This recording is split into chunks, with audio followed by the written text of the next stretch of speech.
Uma boa tarde para todas vocês do Grupo da Tarde da Mulher.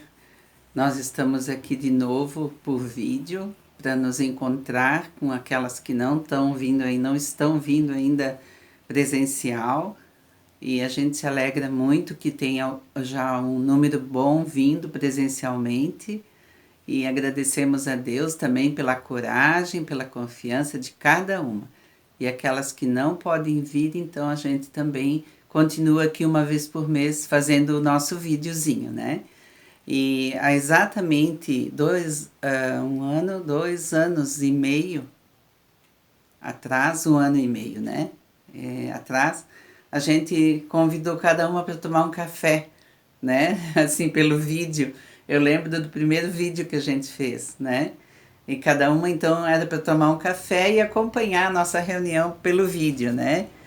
E hoje estamos aqui ainda desse formato, né? Mas pela graça de Deus, Deus tem dado ferramentas para nos trabalharmos no seu reino também. E hoje nós queremos saudar vocês com o versículo de Romanos 5,5 que diz assim: Ora, a esperança não confunde, porque o amor de Deus é derramado em nossos corações pelo Espírito Santo que nos foi outorgado, né? A gente não tem amor de nós mesmas, né? Por N situações, pela nossa natureza, né? Pecaminosa, mas nós temos a promessa de que Deus vai derramar no nosso coração do amor dele. E isso é incrivelmente maravilhoso. Então, quando a gente não tiver mais desse amor, que é o amor ágape, vamos clamar ao Senhor para Ele nos dar. E Ele dá de graça, né? Mas muitas vezes nós precisamos pedir, né? Pedir, pedir e dar-se-vos-á. E nesta tarde, da Tarde da Mulher, quem vai nos trazer a palavra é o Tobias Kunz. Ele é o nosso missionário aqui da Vila Nova, um dos mais jovens, né? Tá namorando também. E ele é uma pessoa bem especial também para nós. E é a primeira vez que ele nos traz a palavra aqui na Tarde da Mulher. Então ele vai falar desse amor que não confunde, amor que vem lá do Pai, aquele amor que é maior do que o nosso amor. Então eu quero passar a palavra pro Tobias e que Deus nos abençoe. Um abraço. Isso aí, muito obrigado também, Sônia, pelo convite. É uma alegria estar aqui com vocês hoje. Antes da gente partir para a nossa conversa sobre amor, eu quero te convidar para cantar comigo a música de número 271 do Inário, que também trata sobre esse tema. Então vamos louvar o Senhor juntos. Quem quer cantar do amor não poderá calar da cruz. Quero gratidão,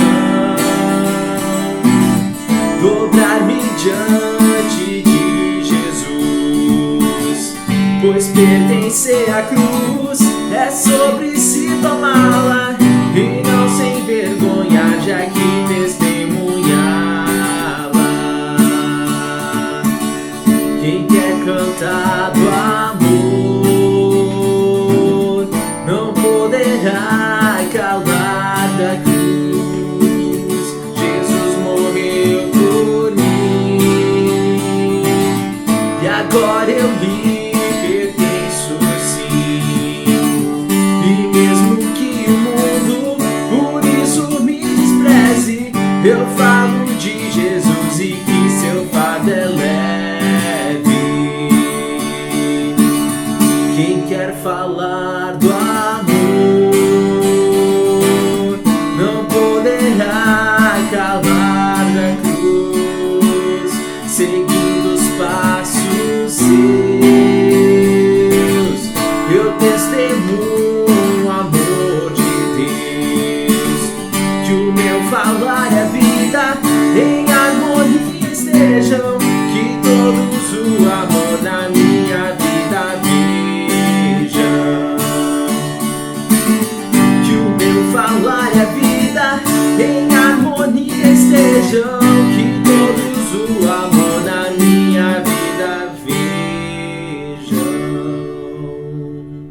É isso aí, gente. Então agora vamos para a nossa conversa, como a Sônia nos saudou. Deus derrama sobre nós o seu amor através do Espírito.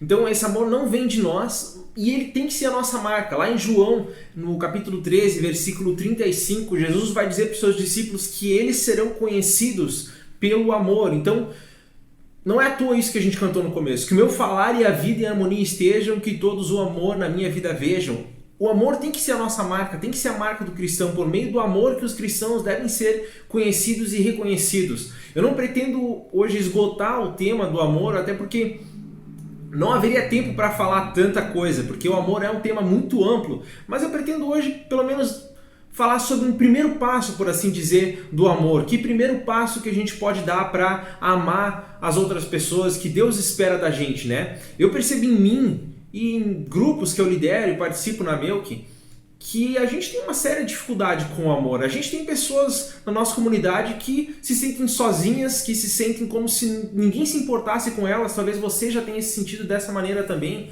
E precisando ser amada no meio de uma comunidade cuja marca deveria ser o amor, mas parece que ninguém dá bola, ninguém se importa. E a gente não faz isso por querer, mas simplesmente a gente não percebe, a gente não sabe que precisamos amar aquela determinada pessoa e nem sabemos como a gente deveria amar. Por isso eu quero te convidar para a gente dar uma olhada num texto muito conhecido e muito legal que pode nos apontar um pouco sobre quem a gente deve amar e como a gente pode fazer isso, como a gente pode perceber isso.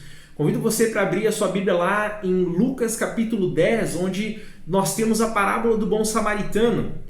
O que aconteceu antes dessa parábola foi o seguinte: o mestre da lei, querendo testar Jesus, ele chegou e perguntou para Jesus: o que eu faço para herdar a vida eterna? E Jesus perguntou: o que está escrito na lei? Já que ele era o mestre da lei, devia saber o que estava escrito na lei. E a isso ele responde com os dois grandes mandamentos que resumem todo o resto da lei, né? Que diz: amarás o Senhor teu Deus de todo o teu coração, de toda a tua alma, de todas as tuas forças e de todo o teu entendimento, e amarás o teu próximo como a ti mesmo. Jesus disse: parabéns, isso aí mesmo, faça isso e viverás. O mestre da lei ficou com cara de bobo, porque afinal ele fez uma pergunta cuja resposta ele já conhecia, mas então ele acrescenta mais uma porque não queria ficar com essa cara de bobo, então ele acrescenta uma pergunta polêmica. Ele pergunta: mas quem é o meu próximo? E essa era uma pergunta polêmica para os judeus, cuja já havia uma séria discussão sobre isso. Eles já haviam recebido o mandamento do amor ao próximo há muito tempo. Lá em Levítico capítulo 19, no versículo 18, já está a lei de amar o próximo como a ti mesmo. Mas para o judeu, alguns interpretavam que o meu próximo era talvez a minha cidade, outros falavam que o meu próximo era a minha aldeia, a minha tribo, a minha família, ou talvez só o meu grupo de amigos, o meu vizinho, e talvez a minha família, alguns da minha família. Então a questão quem era o próximo era algo muito discutido por eles. Quem de fato eles deveriam estar amando? Era um grupo específico? Era a cidade inteira? Era o país inteiro? Devia, será, incluir estrangeiros também? Então essa pergunta, quem é meu próximo? Quem eu devo amar? Era uma pergunta muito boa. E essa pergunta é o que vai nortear a parábola do bom samaritano. Muitas vezes, textos famosos são tirados do seu contexto e interpretados de diversas maneiras para perguntas que não foram feitas para ele. A gente tem que ler o texto a partir da pergunta feita para ele. A gente tem que ter em mente essa pergunta: quem é o meu próximo? Então te convido para ler Lucas capítulo 10, do versículo 30 até o versículo 35, onde diz o seguinte: Jesus prosseguiu dizendo: certo homem descia de Jerusalém para Jericó e veio a cair em mãos de salteadores, os quais, depois de tudo lhe roubarem e lhe causarem muitos ferimentos, retiraram-se, deixando-o semi-morto. Casualmente descia um sacerdote por aquele mesmo caminho e, vendo-o, passou de largo. Semelhantemente, um levita descia por aquele lugar e, vendo-o, também passou de largo. Certo samaritano que seguia o seu caminho passou-lhe perto e, vendo-o, compadeceu-se dele. E, chegando-se, pensou-lhe os ferimentos, aplicando-lhes óleo e vinho, e, colocando-o sobre o seu próprio animal, levou-o para uma hospedaria e tratou dele. No dia seguinte, tirou 2 denários e os entregou ao hospedeiro, dizendo: cuida deste homem, e se alguma coisa gastares a mais, eu te indenizarei quando voltar. Essa é a parábola do bom samaritano. Não é uma história real, é uma história com uma aplicação, mas poderia muito bem ter sido uma história real, porque esse caminho de Jerusalém a Jericó, essa serra, ela era de fato muito perigosa. Muitos bandidos normalmente estavam por lá, e era comum inclusive ter funcionários do templo como o sacerdote, o levita, transitando por aquele caminho, pessoas que residiam em Jericó, mas trabalhavam no templo e subiam então na sua semana, queriam trabalhar. Também é muito interessante como Jesus conta de forma bem específica essa parábola, dando os detalhes como, por exemplo, que o sacerdote e o levita, eles estavam descendo de Jerusalém, ou seja, o trabalho deles no templo naquela semana havia terminado. Dessa forma, Jesus não deixa possibilidade de desculpa para esses homens não ajudarem aquele homem caído, porque se eles estivessem subindo até Jerusalém, eles teriam que trabalhar no templo, e eles não poderiam tocar numa pessoa morta, numa pessoa talvez sangue ou algo assim, porque isso iria tornar eles impuros, eles não poderiam servir naquela semana. Mas eles não têm essa desculpa, porque eles estavam saindo do trabalho, eles estavam descendo de Jerusalém.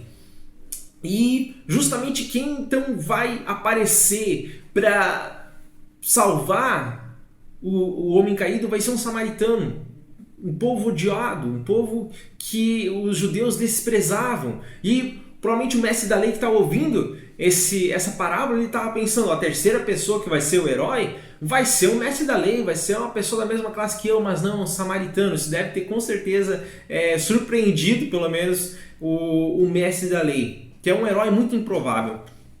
E essa atitude nós já aprendemos muito através dela sobre o que amor que Jesus espera da gente, que não é um amor de palavras, não é um amor somente de sentimentos, mas é um amor de atitude. O que esse samaritano fez? Ele cuidou dos ferimentos, carregou o homem até uma hospedaria e pagou as suas despesas. São atitudes, são coisas práticas. O amor que Jesus propõe pra gente não é um amor apenas de sentimento, não é um amor apenas de palavras, mas é um amor que vai e faz, é um amor de atitude. É um amor que coloca as necessidades do outro na frente das nossas. Esse é o amor de Deus. Mas eu hoje não vou tratar muito sobre o conceito do amor, como a gente deve amar, porque se eu fosse tratar sobre isso, eu provavelmente pegaria o texto da crucificação, que é o maior exemplo que a gente tem de amor e o maior exemplo que a gente tem de como ensinar a amar. O amor de Jesus, que colocou a nossa necessidade na frente dele, ele topou sofrer tudo para nos salvar. Esse é o maior amor, mas hoje nós queremos ficar apenas na questão do primeiro passo, que é muito mais simples, mas talvez não tanto. E é a grande lição da parábola do samaritano. A parábola do bom samaritano tem essa grande lição que é dar o primeiro passo, e essa grande lição se encontra justamente nos versículos que a gente não leu, no final, nos versículos 36 e 37, na pergunta que Jesus faz depois que terminou a parábola. Ele fala o seguinte, versículo 36. Qual desses três te parece ter sido próximo do homem que caiu nas mãos dos salteadores? Respondeu-lhe o intérprete da lei, o que usou de misericórdia para com ele. Então lhe disse, vai e procede tu de igual modo. Vejam bem, Jesus ele inverte a pergunta, ele inverte a lógica do mestre da lei. O mestre da lei havia perguntado quem era o próximo dele, a quem ele deveria dirigir o amor. Ou seja, o mestre da lei pergunta quem deve ser amado. E Jesus ele inverte a pergunta para quem foi que amou. O mestre da lei estava interessado em descobrir a identidade do outro, a quem deveria amar. Mas Jesus queria que o mestre da lei se perguntasse pela sua própria identidade, se ele é o que ama. Nessa parábola, Jesus dá duas possibilidades de identidade ou de comportamento. Uma é ser como o levita ou como o sacerdote, que eles viram o homem caído e passaram de largo, se afastaram dele. A outra possibilidade é o samaritano, que viu o homem caído e se aproximou e então o amou. Esse movimento dessas duas possibilidades é o que dá para a gente a resposta da pergunta quem é o próximo, é o que é a grande sacada dessa parábola. Próximo não é alguém escolhido por Deus para a gente amar. Próximo é o que se aproxima, é de quem nos aproximamos. A princípio, ninguém é próximo de ninguém até que a gente se aproxime. Vejam bem, o homem caído, ele não era próximo do samaritano. Eles eram de famílias diferentes, de cidades diferentes, de culturas e povos diferentes. Mas o samaritano se tornou próximo do outro quando se aproximou.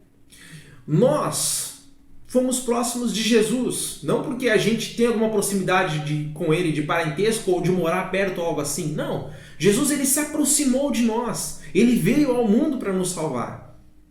Por isso, quando a gente fala de amor, a gente não pode deixar de falar da cruz, porque a cruz é o maior exemplo de amor. Jesus se aproximou de nós, se fez homem como nós, para morrer no nosso lugar. Ele escolheu nos amar. Então, se aproximar é a grande sacada da parábola. Deus, ele não vai colocar um letreiro, uma placa na cabeça da pessoa que você deve amar, escrito: este é o seu próximo, ame essa pessoa. Porque a questão não é quem é o outro, ou quem é o meu próximo, a questão é quem sou eu.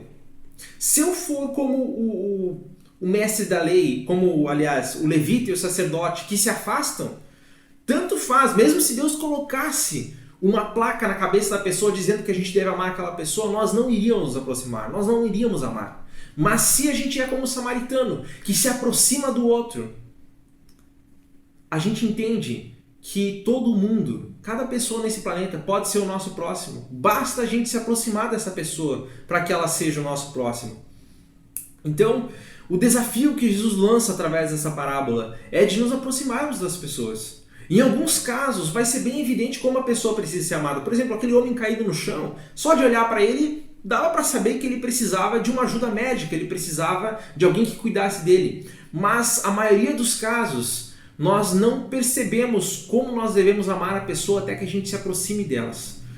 A gente não sabe que problemas as pessoas estão passando e como a gente pode ajudá-las até que a gente se aproxime. Como eu disse no início, muitas vezes a gente está no culto, cantando e ouvindo sobre amor, sendo que do nosso lado está um irmão querido passando por um momento difícil, precisando ser amado, mas não sendo visto por uma comunidade cuja a principal característica, cuja marca deveria ser o amor. Isso quer dizer então que a comunidade não ama, que a comunidade não está disposta a amar? Claro que não. Mas a gente não está nem enxergando, não está nem percebendo que a pessoa precisa ser amada. Por quê? Porque a gente não é próximo, porque a gente não sabe o que o outro está passando. Então se aproxime, ouça a pessoa que está do teu lado, ouça as pessoas que estão ao nosso redor, você vai descobrir que elas precisam ser amadas e querem ser amadas. Cada uma de um jeito diferente, mas você não vai saber como até você se aproximar. Então o primeiro passo do amor que Jesus teve para conosco, que Jesus espera que a gente tenha para com os outros, é se aproximar, é dar um passo na direção das pessoas. Jesus se aproximou de você e morreu no seu lugar. E Ele agora quer te inspirar a amar as outras pessoas também, se aproximando delas, entendendo as situações e o momento que elas estão passando na vida. Que esse amor inspire e guie você nos seus relacionamentos e também na sua vida, no seu dia a dia. Eu quero te convidar para a gente encerrar com uma oração. Senhor, muito obrigado que Tu nos ama de tal forma que Tu se aproximou da gente, se fez homem e morreu no nosso lugar. Nos dê força, nos dê vontade de nos aproximar das pessoas que nos cercam e além também, para que nós consigamos perceber a situação que cada pessoa vive e dessa forma também a gente possa amar cada pessoa da maneira que ela precisa ser amada. Abençoa cada um que ouviu essa palavra e que a Tua palavra frutifique no coração de cada um. Amém.